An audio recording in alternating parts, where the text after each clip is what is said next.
Thanks for checking out this haul video. So I told you there were going to be more Vinegar Syndrome hauls coming up, and this is it already. Got 5 more. Now the last one I had done was the 10 for $10. These were just ones that I bought for the regular price, basically, because they're ones that either I saw them and was like, I need to get that right now, or they were ones that have kind of been on my list for a long time, and I was like, well, I'm ordering, why don't I just get a few other ones? That's how you get into financial trouble. But I'm joking. I'm not in financial trouble or anything. But excuse me. Yeah, gonna get into this. Go over these 5. So I did switch the artwork because a lot of the times their jackets are reversible. So I will show you the other artwork. I changed it for quite a few of them because I liked it more what was on the reverse, and only 2 of these actually have slip covers. The other 3 don't because they've been out by Vinegar Syndrome for quite some time, so the slip covers are gone at this point. So let me get to the first one. Very excited to finally watch this. After ordering it, I realized I already own it on DVD, not by itself, but with the documentary Blood, Boobs, and Beast, which is by a friend of mine, John Kinhart. He did a great job. I think it was then released by Troma, but it's an amazing documentary about Don Dohler, who was like this, C-level filmmaker who lived in Maryland, like not that far from where I live right now, and just like the passion that he had for his films and everything. So I really wanted to get Night Beast, which I believe I remember John telling me that this was the one to see, like the one that you must see if you want to see some Don Dohler stuff. Heard it's a lot of fun, so I'm excited to have this. That's the artwork that I flipped it to because I think that's a lot of fun. But the original artwork for it on the front was this, which is also super cool. Like, I'm down, and it shows you that the creature in there is going to be really fun looking. So this is actually a DVD and Blu-ray, which is nice. All right. Amidst a dazzling meteor shower, the Night Beast lands near a small East Coast town, armed with his vaporizing ray gun and a goal of killing everyone who crosses his path. Already sounds fun. As area residents are blasted to smithereens, the local sheriff and an ever-dwindling group of survivors become determined to figure out a way to defeat this fearsome alien before their entire community is wiped out. A dazzling display of lo-fi ambition from Baltimore-based cult filmmaker and underrated auteur Don Dohler, who also did Alien Factor and Fiend. I've seen Alien Factor, and that was wild. I like that. Night Beast immediately plunges the viewer into a frenzy of wildly colorful and stunning animation techniques, homemade gore effects, and awkward sexual encounters, made for a scant $14,000 and featuring a soundtrack partially composed by a then-teenage J.J. Abrams. Wow, that's amazing. Yeah, that's something. So yeah, Night Beast, very excited to check this out and do a review of it on my channel. As you can see, I've got this gigantic stack that just keeps growing, and all 5 of these are going to go on there. But I will be working it down, don't worry. I'll be doing reviews. So Night Beast. The next one is one of the slipcovers. And this one I've heard is good. I saw a trailer for it. It looks good. And that is The Cellar. Pretty cool slipcover. As you can kind of see that the cellar portion here is kind of shiny, but also the eyes. And that's harder to see. There you go. Maybe you can kind of see that. And then the back of it, it's got this really old looking spear thing. And then the inside. So I also flipped this one because I believe, yeah, it was just the exact same artwork as this on the front. And I thought I just wanted something different. Like, that's cool. I can't even tell what that is, honestly. Like, it looks cool, but like, I don't really know what that's supposed to be. Can anyone else figure it out? I don't know. But anyway, the Cashin family has just relocated from the city to a farmhouse in the middle of nowhere in Texas. Upon arrival at their new home, Willie, their young son, explores the area, befriending a Native American shaman who warns him of the powerful forces and apparent curse on their land. Meanwhile, at home, Willie senses that there's something unusual about the cellar of their home, specifically that something strange might be living down there, and unfortunately for the Cashins, it's very hungry.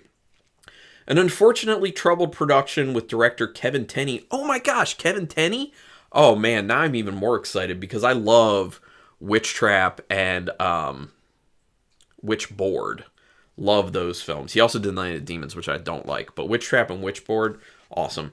Called in early on, Kevin Tenney was called in early on to take over directing duties. The Cellar is a stylish monster film playing into the folk horror of the American Southwest, starring Patrick Kilpatrick, Academy Award nominee Chris Miller, Suzanne Savoy, and veteran character actor Don Collier. Yeah, there you go. Excited to check this one out. Sounds like fun. Like I said, the trailer looked like fun. So, next is one that's been on my list to get for years. And I was just like, well, I'm buying stuff. Why don't I just go ahead and get it? I did not flip the cover on this one, but I will show you what the other cover is because I just like what they have here. I wish I had gotten in on the slipcover originally because I believe it was lenticular, which is always awesome. And that is Jack Frost. Actually, it's hard to see, but back here, this is the same thing. It's a picture of this that's signed by, what's his name? Michael McDonald, I think is his name, the guy who actually plays Jack Frost. But yeah, this is a fun movie. A lot of people, I'm sure, know about it. I will read the description on the back just in case there are people who have not seen it. But yeah, but first, let me show you. This is also DVD and Blu-ray. Yeah, I didn't want that one as the front because we don't, we're horror fans. We don't like the nice looking stuff. We like the scary and deranged and messed up looking stuff. All right, so on his way to be executed, the vehicle containing notorious serial killer Jack Frost collides with a hazardous chemical truck, turning Jack into a snow-covered mutant and unleashing him on the unsuspecting town of Snowminton, the snowman capital of the Midwest. Jack immediately takes advantage of his newfound freedom and blizzardly abilities to seek revenge on the bungling sheriff, played by Christopher Allport, that accidentally ended his cross-country killing spree. On his way to the sheriff, Jack terrorizes the snowman-themed town and murders its residents in a variety of winterized ways. Can the residents of Snowminton fight back against a psychopath snowman from hell, or will they all end up in a snow-covered grave? Co-starring the beautiful Shannon Elizabeth in one of her most infamous and revealing roles and featuring colorful cinematography by Dean Lent, director Michael Cooney's staple of video stores and late-night TV. It's a gleefully gory horror comedy. I will agree with that. It's a lot of fun. It's ridiculous. So yeah, excited to review this at some point. Obviously, I've seen this a few times already. Excited to review it. Now, the next one is a Spanish language film. And I flipped the cover on this one, and the covers are very different. What the cover that I flipped it to is going to make this look like a very different film than what it is, but then I will show you what the other cover is. And this one is actually Ladrones de Tumbas, also known as Grave Robbers. I love that. Like, that's such a fun looking cover. Once again, that was the one that was on the inside. Let me show you the one that was on the outside.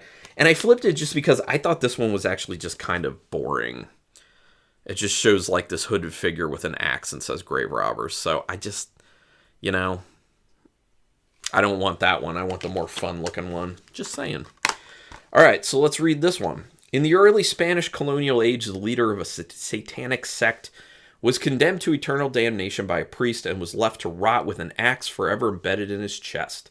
Now in modern day, a group of teenage treasure-seeking grave robbers accidentally uncover his hidden tomb, dislodging the axe in the process.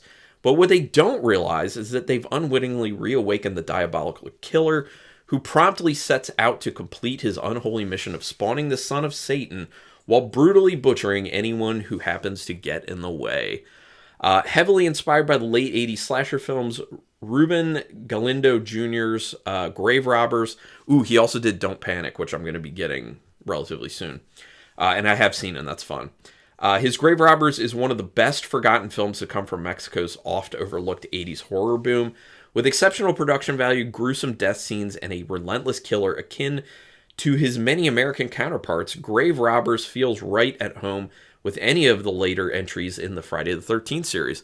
So it sounds super, super awesome. Once again, like, this looks like it does not, like what I just read, this looks like it does not match up with that. You know what I mean? But I'm here for it. I think it's awesome, and I'm really excited to check this out and review it. we'll be getting to it. And now to the last one, which is the one in this group that I'm most excited about.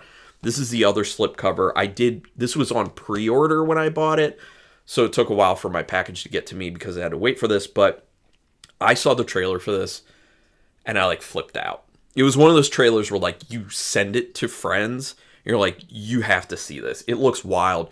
It looks over the top, and I'm so excited about it. And that is Frostbiter, Wrath of the Wendigo. I think this slipcover is, like, it's okay. It's kind of too dark. I wanted kind of, like, more bright colors, because when they do their really bright colored stuff, it looks a lot better. I'll show you the back of that one. Just, you know, people walking in the woods in the dark. It's just too dark, in my opinion. Hell has frozen over, by the way. So on the inside, I believe it was the same. Yeah. So what it was just this on the inside. So I flipped it to the other one, which I think is honestly better than the slipcover. I mean, really. Check this one out. I mean, that's fun. That's cool. That's excellent. Reminds me a lot of the cover for Demon Wind. Very similar to the cover for Demon Wind. And I love Demon Wind. So let's read this. Long ago, the mighty Wendigo was defeated and buried in a secret place known only to a select individual tasked with protecting this unholy ground, lest it be revived from the grave. Excuse me. When two arrogant hunters, Gary and Dave, stumble upon the Wendigo's final resting place and kill its elderly protector, they unknowingly revive the ancient demon, which gorily dispatches Dave. Taking refuge with another group of hunters in a nearby cabin, the posse are set upon by all sorts of ghoulish creatures, not the least of which is the Wendigo itself. Meanwhile, a young woman named Sandy begins to experience visions telling her that she must now kill the Wendigo. Man. From the snowy wilds of Michigan, Tom Chaney's Frostbiter, aka Wendigo, is a highly ambitious indie horror gem which inexplicably remained nearly unreleased, save for some local screenings for the better part of a decade following its late 80s production. Featuring clever use of miniatures, highly stylized camera work and editing, frequent gore, and loads of wintry atmosphere.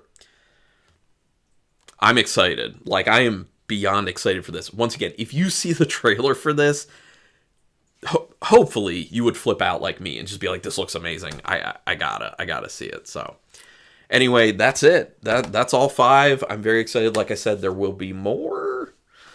And I'm gonna say, because like on the heels of the financial statement in the beginning, yes, it can cost a lot to buy these, but what I've done is I have shifted money. You know, I had like my extra money that I have to spend on things that are fun. I had it going towards something else. I shifted it over to this. So I'm not just spending like tons and tons of money, I'm just being responsible about it, basically. So anyway, I would encourage other people to do that, because I really do see people online who say, oh my God, I drained my bank account buying these Blu-rays. And I'm like, you really should not do that. Like, that's a bad idea. That's an impulse control that you might want to work on, because no one should go into financial trouble because they want Blu-rays. But it also points out how it kind of sucks that people end up in that situation. And I feel for that. That really does blow. But anyway, thank you everyone for checking out this video. Let me know, again, some of your favorite Vinegar Syndrome releases and ones you would recommend I put on my list to eventually get. I am going to be in other videos revealing some of the ones that are not horror, like I've said before. Like, I'm getting some martial arts ones that they put out and other stuff like that. And that stuff will be... I won't be reviewing those. I'll just be watching them for my own pleasure, because I have to have movies just to watch for me. Otherwise, everything feels like work, unfortunately. But anyway, thanks for checking this out. Hit subscribe to my channel if you haven't already. Hit the notification bell button, all that jazz. I would appreciate it. But thank you for checking out this video, and until next time, keep it brutal.